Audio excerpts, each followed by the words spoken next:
A warm welcome to our viewers here in Nigeria and around the world. You're watching The World Today. I'm Amarachi Ubani in Lagos. Here are the headlines. Liz Truss becomes Prime Minister of Britain after beating Rishi Sunak in the Tory leadership contest. Kenya's Supreme Court dismisses petitions challenging the presidential elections and announcing William Ruto as indeed winner of the presidential election. Plus, horrific stabbings in Saskatchewan in Canada, leaving 10 people dead, 15 more injured.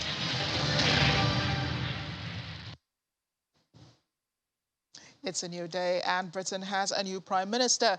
Liz Truss was named this morning after a win in a leadership race for the governing Conservative Party at a time when the country faces a cost of living crisis, industrial unrest and a recession. The announcement triggers the start of a handover from Boris Johnson, who was forced to announce his resignation in July after a month of scandal saw support for his administration drain away.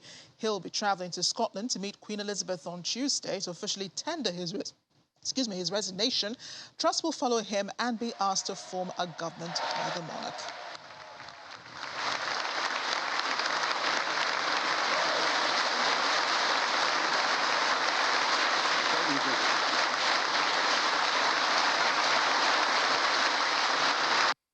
During this leadership campaign, I campaigned as a Conservative and I will govern as a Conservative. And my friends, we need to show that we will deliver over the next 2 years. I will deliver a bold plan to cut taxes and grow our economy. I will deliver on the energy crisis, dealing with people's energy bills, but also dealing with the long-term issues we have on energy supply. I know that we will deliver, we will deliver, and we will deliver. And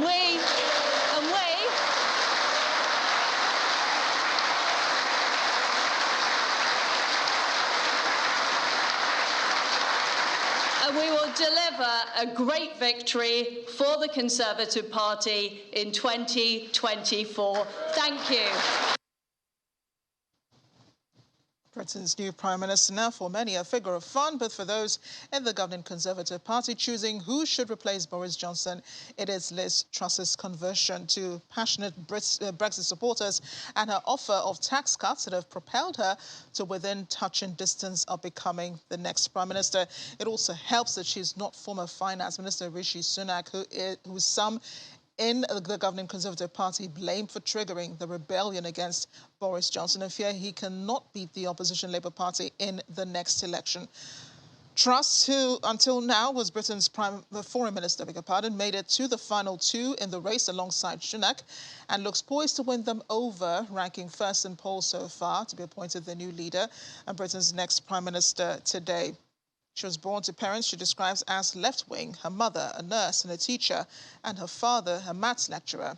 Took her on demonstrations against then Conservative Prime Minister Margaret Thatcher, who is now a political idol. She criticised the monarchy when a member of the more centrist Liberal Democrats at the University of Oxford and described her conversion to conservatism as a rebellion spurred by a belief that people should succeed on merit. And since entering the Foreign Office in September last year, Truss has been prolific in posting pictures of her endeavour, from standing in Moscow's Red Square in a fur hat, despite it being relatively warm, to standing atop a tank in Estonia. She has modelled herself as a strident critic of Russian President Vladimir Putin. Some fear her robust stance in Russia's war could ratchet up tensions to perilous levels. We did expect it, didn't we? Outgoing Prime Minister Boris Johnson tweeting his congratulations to Liz Truss, saying, "I know she has the right plan to tackle the cost of living crisis, unite our party and continue the great work of uniting and levelling up our country. Now is the time for all Conservatives to get behind her 100%.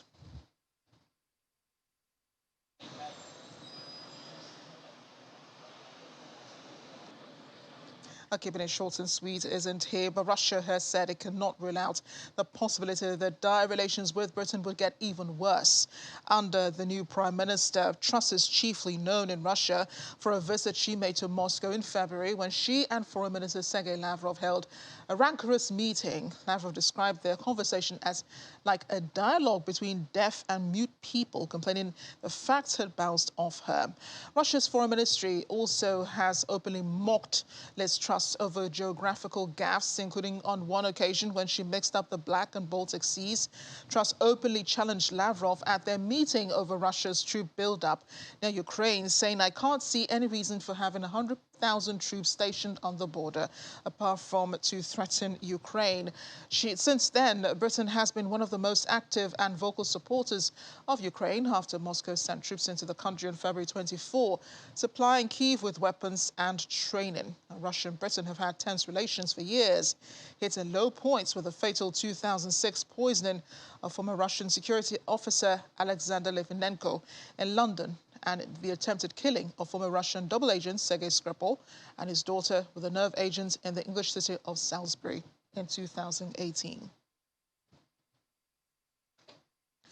Well, out there on the streets of Kyiv, the Ukrainian capital, people are hoping that the new British Prime Minister will continue supporting Ukraine like her predecessor, Boris Johnson. One respondent said she was sorry that Johnson had to leave, but she does not expect Liz Truss to undertake anything negative regarding Ukraine. She reliably supports Ukraine. One of the Ukraine's staunchest backers on the international stage, Boris Johnson visited Kyiv and in early April, after Russia had retreated from Kyiv's northern suburbs. He was one of the first high-profile international leaders to visit the Ukrainian capital and took a walk through Kyiv downtown together with Ukraine's President Volodymyr Zelensky. Johnson's visit made him hugely popular among Ukrainians, adding to his continuous pledges for tighter sanctions on Russia and for more defensive arms for the country's military. And like Johnson, Truss has been a vocal supporter of Ukraine since Russia's invasion and has said she will increase defense spending to 3% by 2030. Our London correspondent Juliana Laika joins me now for more. Juliana, this is huge news for London. Guess media has been abuzz with this story right from early this morning. This transition also happening quite seamlessly. Does that raise the confidence of Britons on the process of leadership of the country and its future? Good afternoon, Amarachi. Well, if you look at the markets, investors was certainly cheered. The FTSE, I think it closed a bit down, but the pound sterling, which has taken a battering over the past couple of weeks, did rise. And that's because finally we can breathe a sigh of relief and go from campaigning to governing. And that's what's so desperately needed at the moment. It's really a nice description of the transition and who Liz Truss is, because a couple of hours ago, she was all smiles in front of her fellow Conservative ministers at the Queen Elizabeth II Centre, where she was named the successor.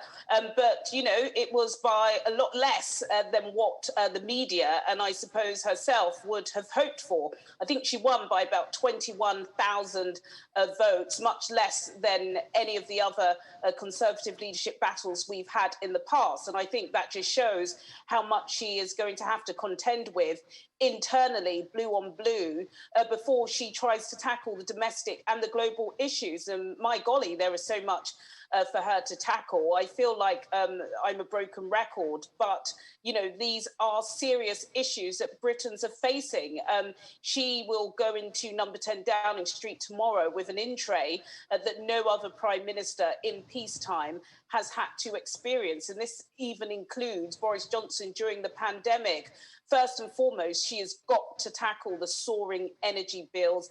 The energy price cap has pushed households on the brink. And we're not just talking about vulnerable households and people of low or no incomes. We're talking about middle income earners too. So your typical Tory voter just cannot afford to keep the lights on. There's that to tackle. Then, of course, soaring inflation, currently at 10.1%. Goldman Sachs expects it to reach 22% possibly by January. That is a serious issue, and it's kind of out of her hands, but she's going to have to work very closely with the Bank of England to try and get some aggressive rate hikes happening soon. Then we've also got the really squeezed, tight labour market. A lot of people called it the summer of discontent because we had unprecedented strikes, not just strikes in the railways. We had the biggest rail strike in history. A couple of weeks ago. Today, criminal barristers were striking because they're not happy with the pay.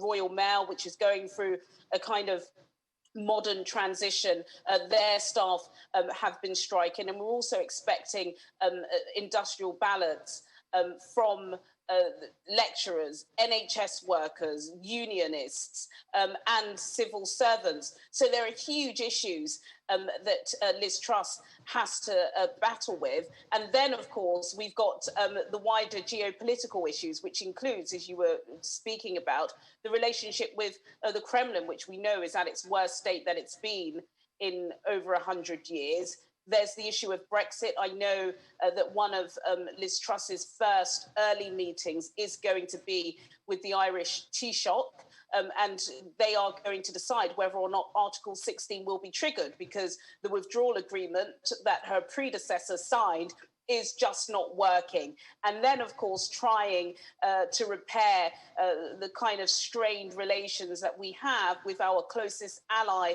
the US. We know that Joe Biden was certainly not a fan of Boris Johnson. So the honeymoon period, which fortunately, which you're supposed to have when you've reached the pinnacle of your political career, is going to be very short for her. And I think it will all start on Wednesday when she faces Sir Keir Starmer, the leader of the Labour opposition party. Yeah, I think she kind of understands, how difficult and how rough, this period is for her. As she's said, in the debates that we've seen on TV, she's been tackled by Rishi Sunak and the other political contenders for the position of Prime Minister. So she is, she does appear prepared for this. But then again, she's also Britain's third female Prime Minister. That's historic, isn't it? As she follows Theresa May, who handed over to Boris Johnson. And then this coming years after Margaret Thatcher was Prime Minister. How are people examining, and measuring her up with these other predecessors who are also female? It's quite interesting. I think the media very much play to the woke card. So there have been no comparisons really kind of face on between her and the two female Conservative leaders. But absolutely, it's an amazing feat.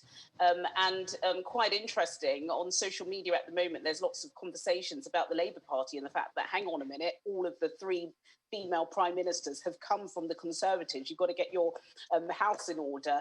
But I think a lot of people are asking, who is Liz Truss? I think you're quite right in saying that she did incredibly well during the hustings. It is very, very difficult. However, of course, campaigning is very, very different from governing. But she's had a pretty strong ministerial career.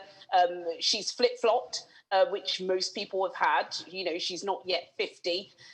She was once a Liberal Democrat. She became a Conservative. She was once a staunch Remainer. She's now allegedly a Brexit enthusiast. It's been really difficult trying to find people from her past to speak on the media, unlike somebody like Boris Johnson, whose politics was all personality. I think with Liz Truss, it goes a little bit deeper. And I think at a time where people are just so tired from the scandal upon scandal from Boris Johnson, it's a really nice breath of fresh air to have somebody that actually has what we hope will be a little bit of substance and a plan to actually take us out of this pretty dire situation that we're in at the moment. I think she has taken quite a tough line on foreign politics over the past couple of years.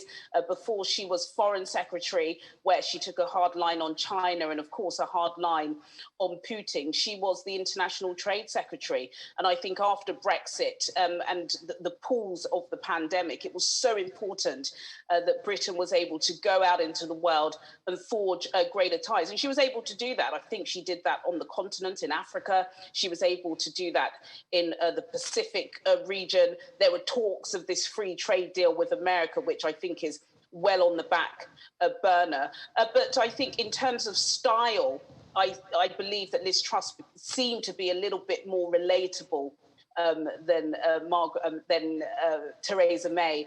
There was once a question, a media senior media aide asked Theresa May, what was the worst thing you had ever done as a child? And she said, you know, running through some lilies in a garden, which sounded quite strange, considering some people had done lots of worse things. Liz Truss is a little bit more relatable than that. She is married. She's a mother of two. She doesn't practice a religion. However, she says that, you know, she's kind of devoted to the Church of England. She's not without scandal. There was a scandal where she was having an affair with a married Conservative MP. They've managed to kind of sweep that under the rug. But nevertheless, you know, she is an historic figure, becoming the third female prime minister. But then, you know, how is she going to be? That's all to play for. Already the bookies have got Kemi Badenoch and Kwasi Kwarteng tipped to be the next prime minister. So I do think she's going to have to be looking left and right and watching her back, because over 200 MPs wanted Rishi Sunak. She won with the wider party, but she didn't win with her own peers. And I think that is going to be a big test for her. Yeah, and more tests ahead for her. I understand she has arrived at the Prime Minister's residence. She'll also be meeting the Queen with Boris Johnson tomorrow when he tenders his resignation, with some other government officials resigning this morning. Has she said anything about the kind of government she intends to run? What are we gleaning from what she said from the debates and what she said this morning upon the announcement that she has become Prime Minister?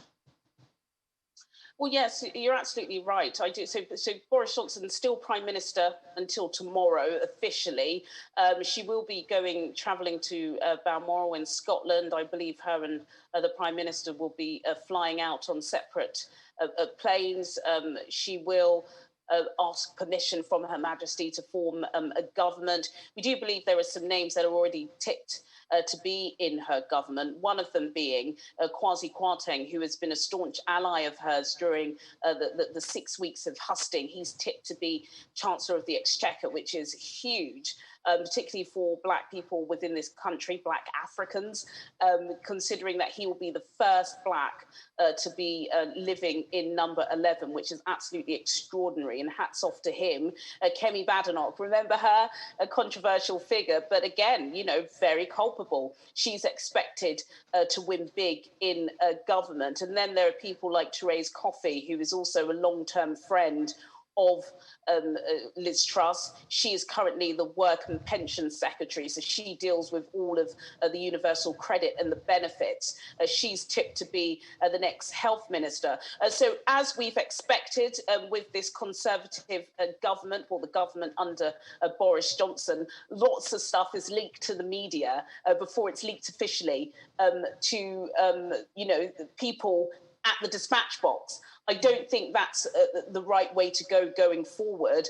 I think now that Liz Truss has, you know, finally can rest this evening because she's won this debate, it will be time to really take stock and look at who she has in government or in the party that she can use to appease, because again, she didn't win by the majority that everybody had hoped. It was much smaller than expected, which means she is going to have to lean to the left of the party, take some of those Rishi Sunak colleagues and put them in cabinet if there isn't going to be a vote of confidence sometime soon, because according to YouGov, if there was an election this evening, Labour would win by a landslide. They are vying for power. And I expect that on Wednesday, Sir Keir Starmer will be poking holes in some of the statements that Liz Truss has made about her colleagues in the Conservative Party over the next 6 weeks to see if anybody falls for that. And if they do,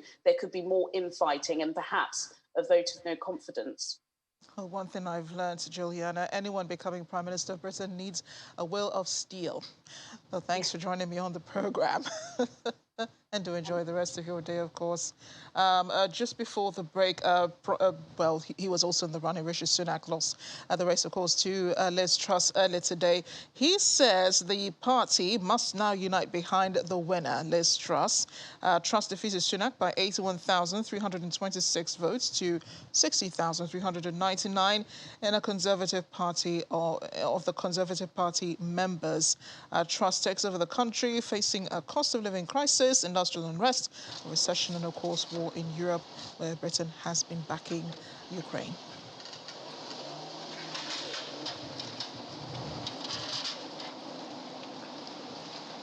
Coming up after the break.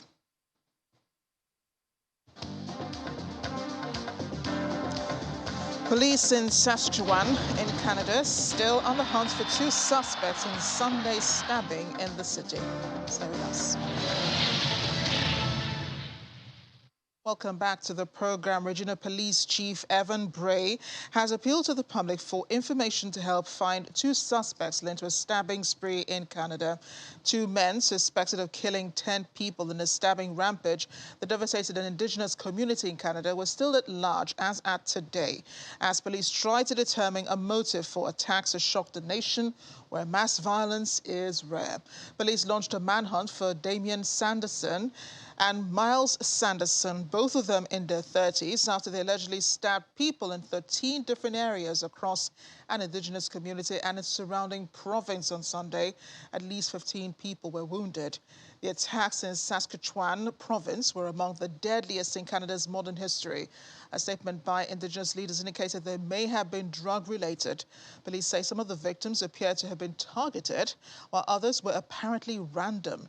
They provided photos of the two men, who they say are armed and dangerous, were traveling in a black Nissan Rogue and spotted in the city of Regina, about 320 kilometers south of the attacks in the James Smith Cree Nation and the village of Weldon, according to the police.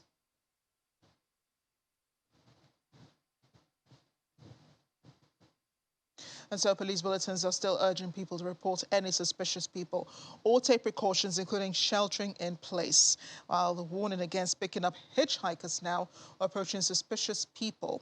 Weldon President Doreen Lee's said a man knocked on her door requesting help shortly after the alert was issued. She was saying that he looked like he had his coat over his face, and said, "I need somebody to take me to the hospital," because he had been hurt. When she asked him to show her as his injury, she said that he told her, "It's real bad, I can't show you." I want to bring in a journalist in Saskatchewan, Victoria Idowu. She used to be with us here in Channels TV, now doing great things in Canada. Victoria, great to see you again. And, great to see you too, Marachi. The circumstances under which we're actually talking, I understand that the stabbings took place quite close to your neighborhood. What's been the mood there today, and what's going on? Well, at the moment, it's very calm. Today is a public holiday. It's Labor Day, so people are mostly at home. People have traveled out of state to different places to enjoy the public holiday. So on my way to work this morning, I noticed cars are not on the road. It's a bit calm. And because of the fact that there is the tension in the air, people are a bit cautious. They're taking, time to understand what's going on. Yesterday was a bit tense. People didn't, have a good understanding of what was going, because it was just happening. But today is a bit calmer. The police have been giving updates, on our phones. So it's a bit calm this morning. Yeah, and what a horrific incident that it could have happened. In Canada, we usually don't hear, incidents of stabbings and shootings. I mean, that happens elsewhere. It hasn't happened in a really long time. So police still trying to piece together what happened yesterday, the sequence of, how it happened. And they have information about the suspects, but do they have any understanding of what the motives are? I know they're also looking at drug leads.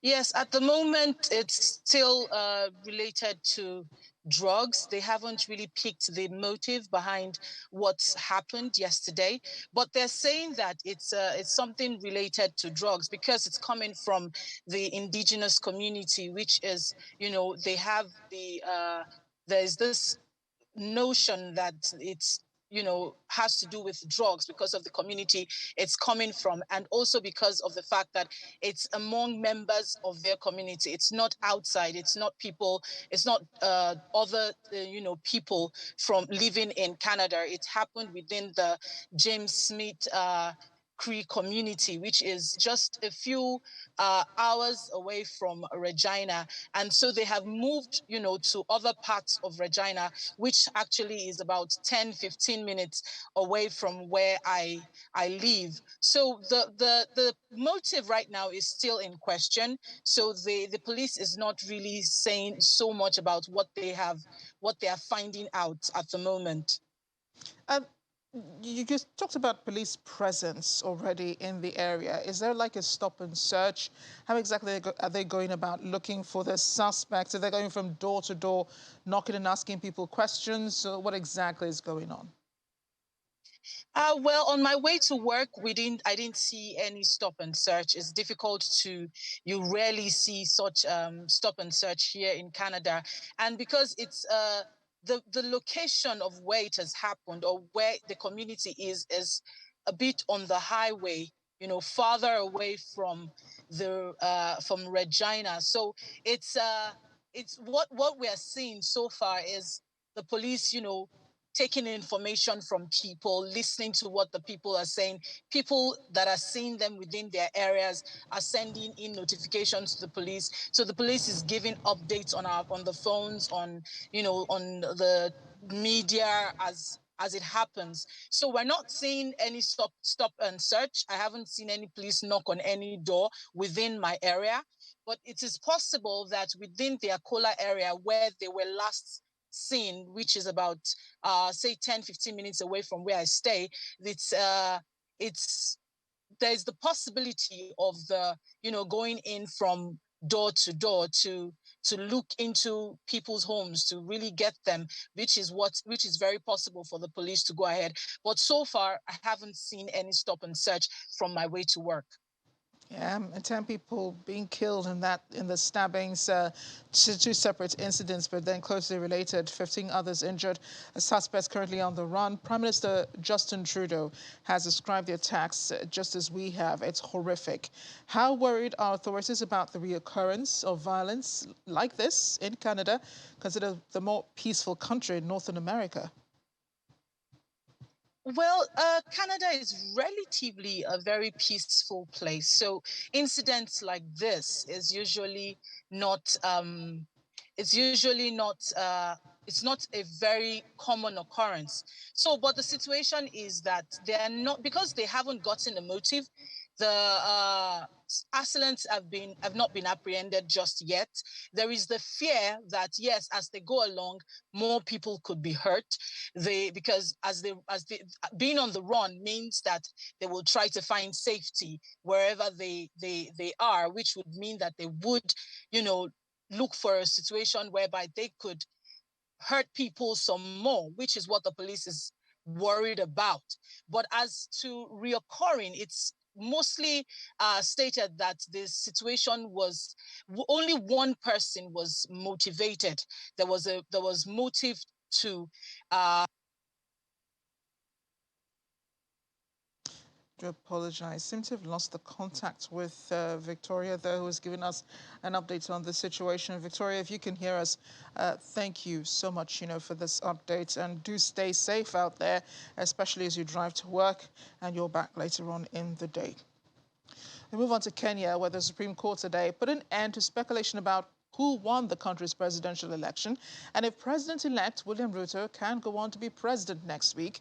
Hours ago, the Supreme Court ruled that William Ruto was properly elected the country's president, dismissing several petitions seeking to annul the results of the August 9 election. It comes weeks after political contender Raila Odinga showed showed up at the Electoral Commission's office with a truckload of evidence, contesting the results announced by the Electoral Commission and William Ruto's acceptance. The Supreme Court said Ruto garnered 50.5% of the vote in the closely fought election, while the 8 petitions brought on by Odinga were dismissed. The court found some were based on forged documents and sensational information. Well, we've got Ruto's reaction, apart from, the congratulations coming from elsewhere. His wife earlier tweeted, celebrating with a quote from Hebrews 10:23 in the Bible. It says, "Let us hold tightly without wavering to the hope we affirm, for God can be trusted to keep his promise." Congratulations, Bill, my love. God has done it. I'm proud of you. May he give you the grace and wisdom to lead Kenya into greatness. You were born and destined for this. Her husband caught on real quick with the Bible verse. He also quoted Mark 10:27.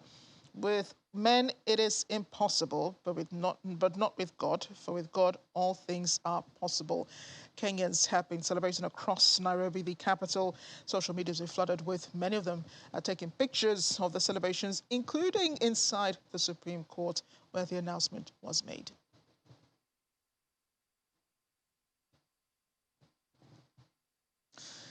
To the Russia-Ukraine crisis and the update there, Ukrainian Prime Minister Denis Shmyhal urged the European Union today to fulfill its financial and military commitments and maintain its support for Kyiv more than 6 months after Russia's invasion, according to the head of the European Parliament.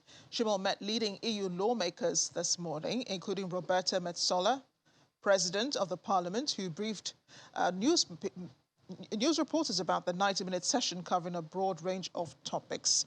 She said the discussion with Shmyhal focused on whether sanctions against Russia were working, whether they should extend to the digital economy, the continued activities of some EU companies in Russia, and whether to allow Russian tourists into the bloc. She said there was a risk the Europeans faced with spiraling prices, particularly of energy and the conflict in Ukraine.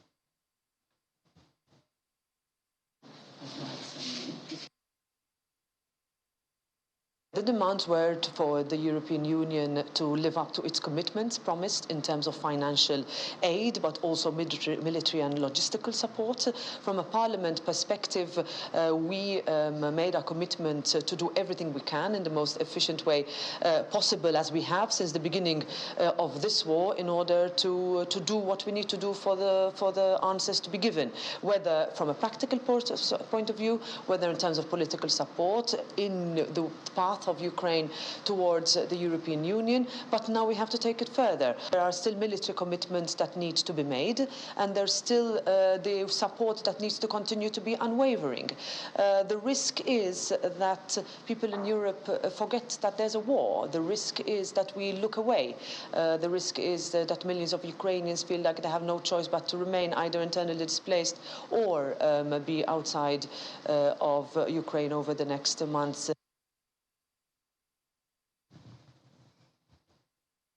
Well, Finland and Sweden have announced plans to offer billions of dollars in liquidity guarantees to power companies in their countries after Russia's Gazprom shut the Nord Stream 1 gas pipeline, deepening Europe's energy crisis. Finland is aiming to offer 10 billion euros. That's about 9.95 billion US dollars. Sweden plans to offer 250 billion Swedish crowns, about 23.2 billion US dollars in liquidity guarantees. Swedish Finance Minister Mikael Damberg said on Sunday the guarantees would last until March next year in Sweden and would also cover all Nordic and Baltic nations for the next 2 weeks only. And without government guarantees, electricity producers could have ended up in technical bankruptcy as early as today. Finland's Prime Minister Sanna Marin told a news conference the government's programme was a last resort financing option for companies that would otherwise be threatened with insolvency. The guarantees aim to prevent ballooning collateral requirements for top-level energy companies that trade electricity on the Nasdaq Commodities Exchange, an event that could in turn spread to the financial industry. The announcement of the guarantees by Swedish Prime Minister Magdalena Andersson came after Russia scrapped on Saturday deadline to resume gas flows via Nord Stream 1, which runs under the Baltic Sea, deepening Europe's difficulties in securing winter fuel. Emergency workers in the Donetsk region have put out a fire on the roof of a residential building On the front line of Bakhmut, a town in Ukraine, this happened earlier today. Donetsk regional authorities reported Russian shelling in 11 towns and villages near the front line. 3 people were reportedly dead, 4 wounded. Authorities added the eastern region remains without gas and partly without water and electricity. The Ukrainian General Staff said Russian forces are keeping up their focus on establishing full control over the Donetsk region. The Ukrainian President Volodymyr Zelensky has warned of a difficult winter ahead. In his nightly remarks, he made this on Sunday. He also reported progress in a counter-offensive against Russian troops. He thanked his forces for taking 2 settlements in the south and a third, along with the additional territory in the east, citing good reports from his military commanders and intelligence head. A Russian missile struck a residential area in southwest Kharkiv and injuring 2 civilians. According to local authorities, that missile exploded between a multi-story apartment and detached houses. Some of the single houses were severely damaged in the aftermath, with missile pieces shattering windows and doors. Local residents said that they were watching TV when a missile piece flew through their window and slightly injured them. The resident said that she flew to her room, though a child's room in the kitchen. It went through the glass windows and the glass door. She did show reporters on the scene a piece of the shrapnel. Kharkiv's mayor Igor Terekhov said on Telegram the 3 districts in the area were shelled on Sunday, but they did not report any deaths.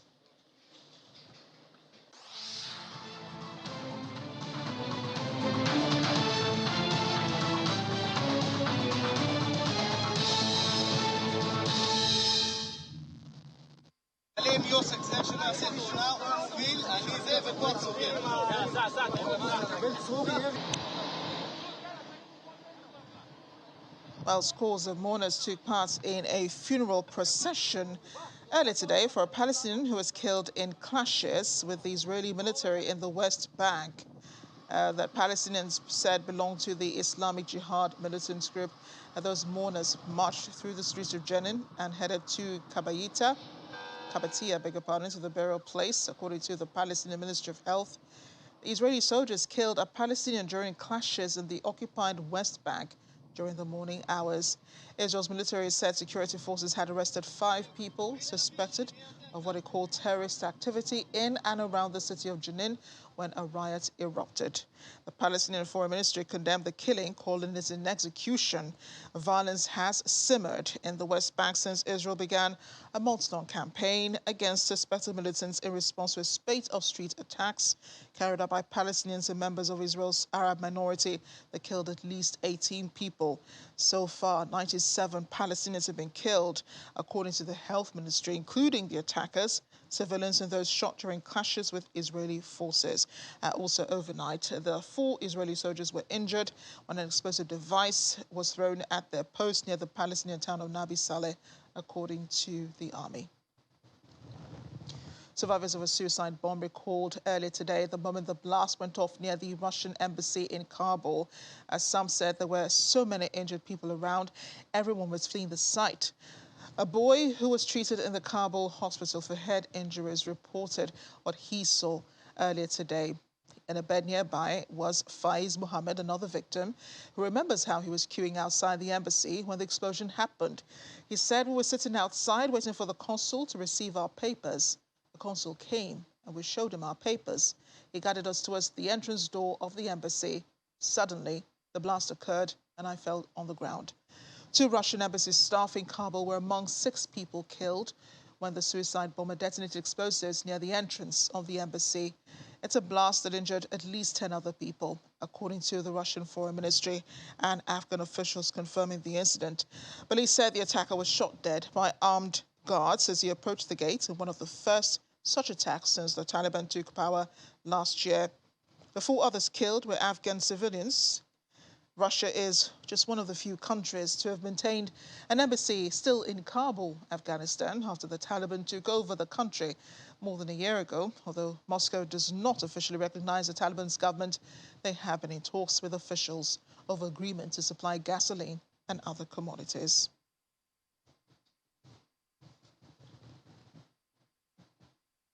Still ahead on The World Today.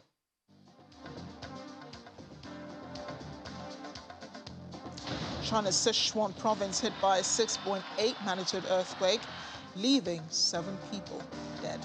Stay with us. Welcome back. You're still watching The World Today. 7 men, 1 woman went on trial earlier today over a deadly 2016 truck rampage in the French city of Nice, accused of helping the driver who killed 86 people, including 15 children and teenagers who had gathered to watch a fireworks display. Attacker Mohamed Lahouyej Boulel was shot dead by police on the spot after causing devastation and chaos on the stretch of about 2 kilometers on Nice's seaside boulevard, where families were celebrating Bastille Day. Prosecutors say the defendants, who faced between 5 years in jail to a life sentence, helped Tunisian-born Lahouyej Boulel get weapons, rent the truck, or survey the route it took for the attack. One of the victims' families was there at the court today, said it's a difficult moment, it's very complicated. She lost her daughter in the attack. She says she arrived at the court and, the situation sent her back 6 years ago when she was looking for her daughter. None of the defendants, however, are accused of taking part in the attack or even being complicit, which the survivors said that they struggled with.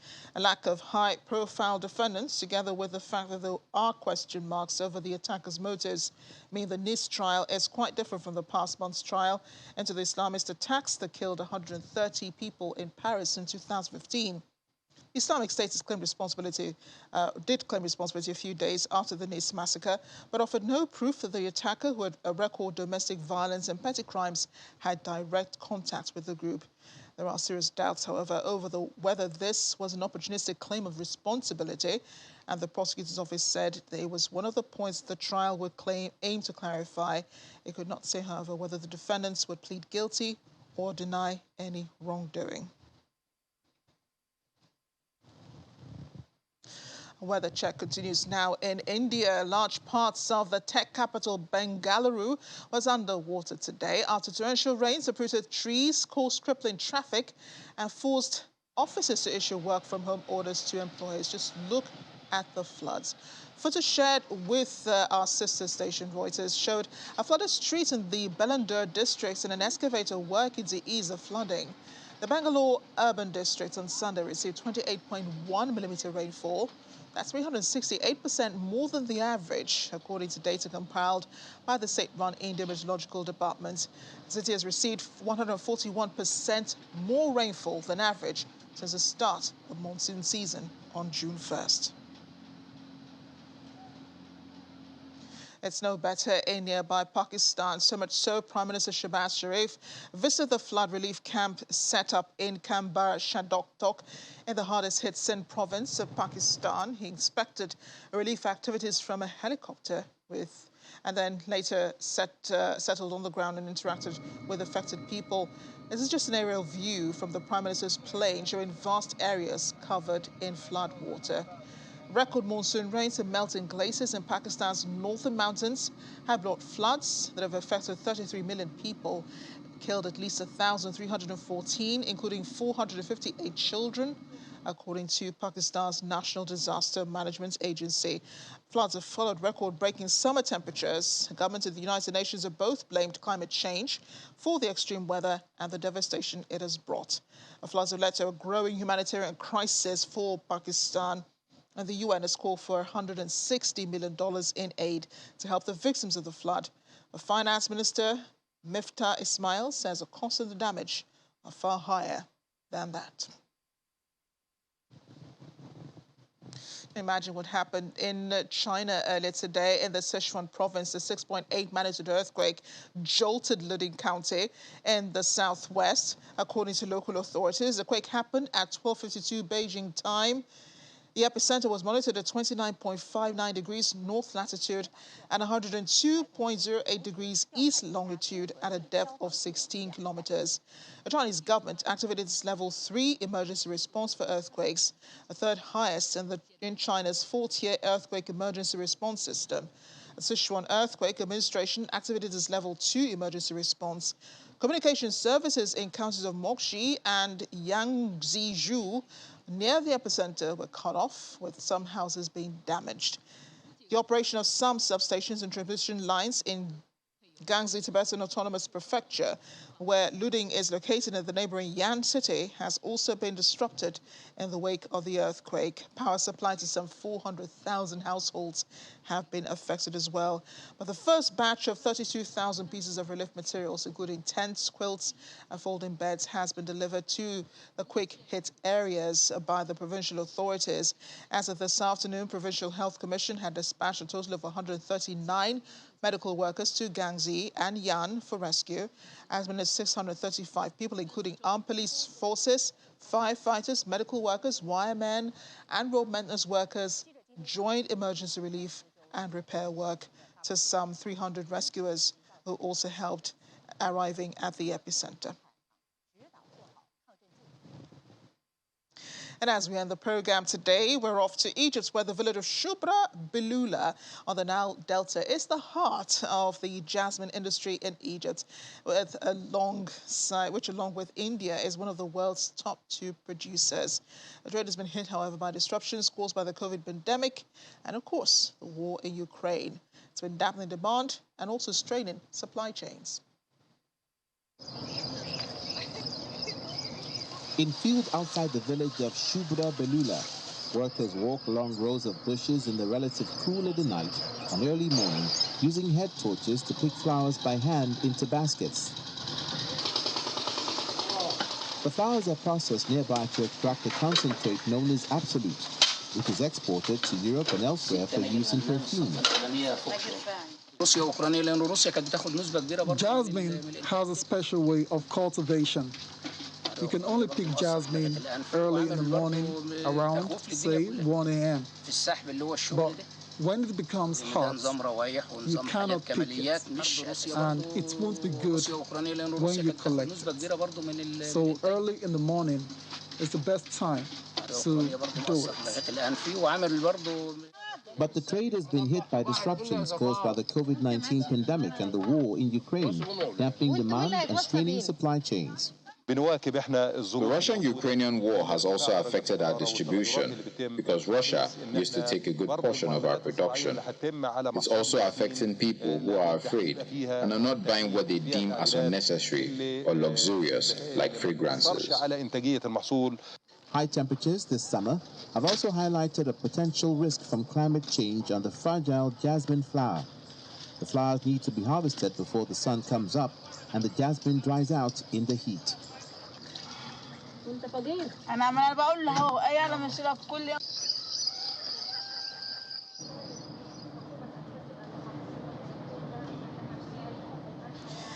How can we forget? Larry the cat spotted outside number 10 Downing Street in London earlier today, shortly after Liz Truss was named the next British Prime Minister. Larry has lived inside the official residence of the Prime Minister, walking around as journalists report on the results of the race for the governing Conservative Party and the next Prime Minister.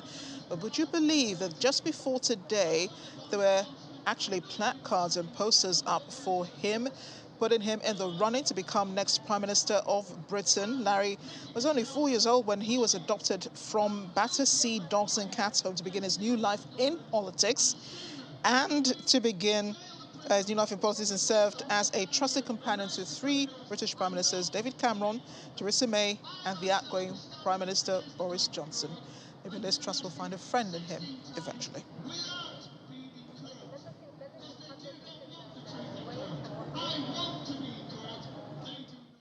Well, who could be more popular than Larry the cat? Thanks for watching. I'm Amarachi Ubani.